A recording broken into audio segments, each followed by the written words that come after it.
Hello, welcome back to my channel Debpriya the horizon. আশা করি সবাই খুব ভালো আছো, সুস্থ আছো। আজকের topic, how to become an important person. কি করে একজন গুরুত্বপূর্ণ মানুষ হতে পারবে।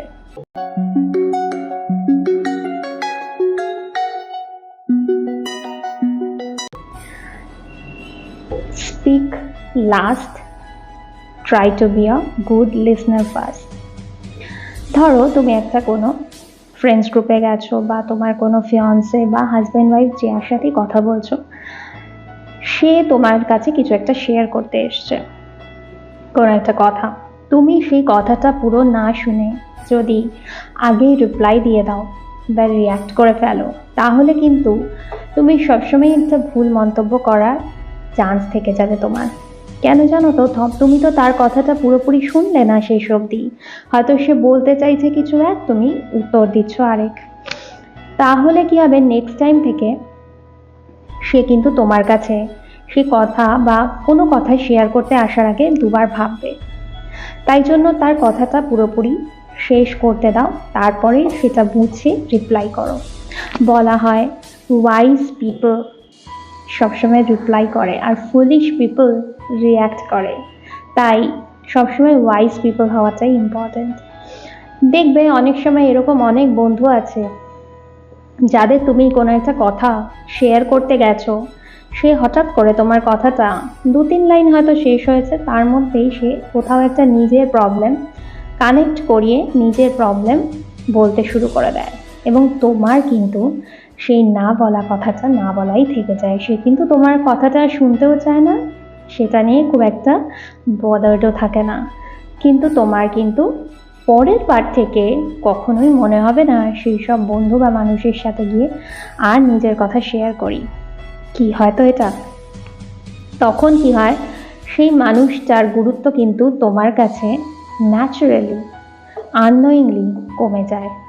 সেও বুঝতে পারে না যে তার গুরুত্বটা তোমার কাছে কমে গেল, কিন্তু তুমি কিন্তু তার কাছে আর ভুলেও কোনো কথা শেয়ার করতে চাও না। পয়েন্ট নাম্বার 2, সেটা হচ্ছে অপটিমিস্ট পারসন হওয়ার চেষ্টা করো।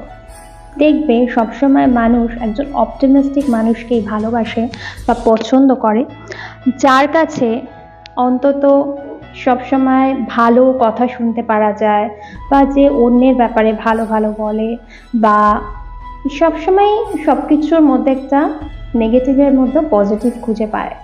সমস্ত মানুষের মধ্যেই দোষগুণ থাকে, কিন্তু তার মধ্যে থেকে আমরা যদি পজিটিভ জিনিসটাকে খুঁজে বার করি, সেই রকম মানুষের সাথেই দেখবে আমাদের কথা বলতে ভালো লাগবে। কিন্তু এরম মানুষের সাথে আমার ভালো লাগবে না যে সবার মধ্যে সবসময় দোষ খুঁজে বেড়ায়, নেগেটিভিটি খুঁজে বেড়ায়, বা ক্রিটিসাইজ করার মতো কিছু খুঁজে বেড়ায়।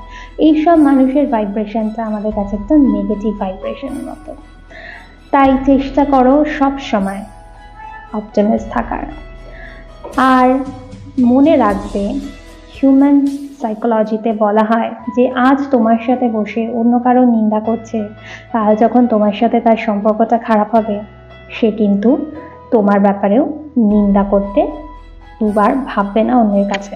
নাম্বার 3, চেষ্টা করো তোমার অপোজিটের মানুষটাকে রেসপেক্ট দিতে। তুমি যদি নিজে রেসপেক্ট চাও, তাহলে অপোজিটের মানুষটাকেও রেসপেক্ট দাও। হয়তো সে তোমাকে ইনস্ট্যান্টলি রিয়্যাক্ট করলো না, ধরো আজকে সে তোমাকে কোনো একটা বাজে কথা বললো, ঠিক আছে, তুমি সাথে সাথে রিয়্যাক্ট করে তাকেও কিন্তু একটা বাজে কথা বলে দিও না। কারণ হতে পারে সেই কারণটা হয়তো তুমি নও, বা তুমিও যদি হও, তাহলে হতে পারে সে কোনো কারণে তার মেন্টাল স্টেবিলিটি কম, বা কিছুর একটা কারণে সে একটু ডিস্টার্ব আছে, তোমাকে দুটো খারাপ কথা বলবে। সেই সময় তুমি যদি অবুঝের মতো বিহেভ করে তার সাথে পায়ে পা দিয়ে ঝগড়া করে ফেলো বা বাজে দুটো কথা বলে ফেলো, তাহলে কি সেটা তোমার ম্যাচুরিটি শো করে? কোথাও করে না। কিন্তু আজ যদি তুমি সেই জায়গাটায় চুপ করে থেকে একটু বুদ্ধিমানের মতো বিহেভ করো, তার কাছে তোমার জায়গাটা কিন্তু অন্য জায়গায় হবে। সে কিন্তু তোমাকে পরে অনেকটাই একটা রেসপেক্টফুল জায়গায় রাখবে। তাই চেষ্টা করো সেই মানুষটা হতে যাকে সবাই রেসপেক্ট দিতে চায়। নাম্বার 4 পয়েন্ট, সেটা হচ্ছে লাভ অ্যাট ইয়োরসেলফ। নিজের উপরে হাসতে শেখো।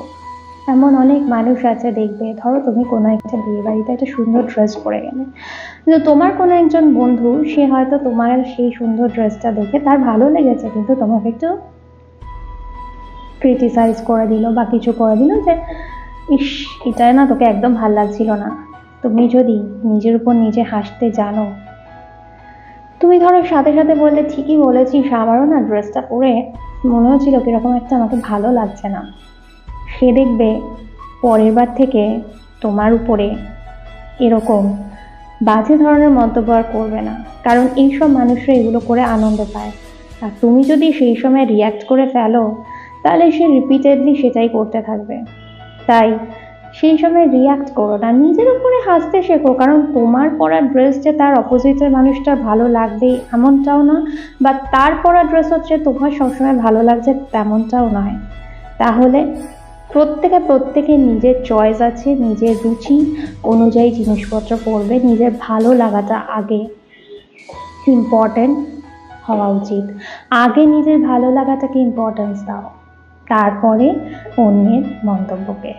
তো সেই জায়গায় এইরকমভাবে তুমি যদি হাসি মজার ছলে এগুলোকে ট্যাকল করতে পারো, তাহলে দেখবে জীবনটা অনেক বেশি ইজি হয়ে যাচ্ছে। এইসব যারা বুলিং করে খুশি হয় তারা আর হবে না। 5 point, act more than announcement. অনেক মানুষ আছে দেখবে কাজের থেকে মুখে বলে বেশি। একটা কথা আছে না, action speaks louder than word. এটা সত্যি কথা।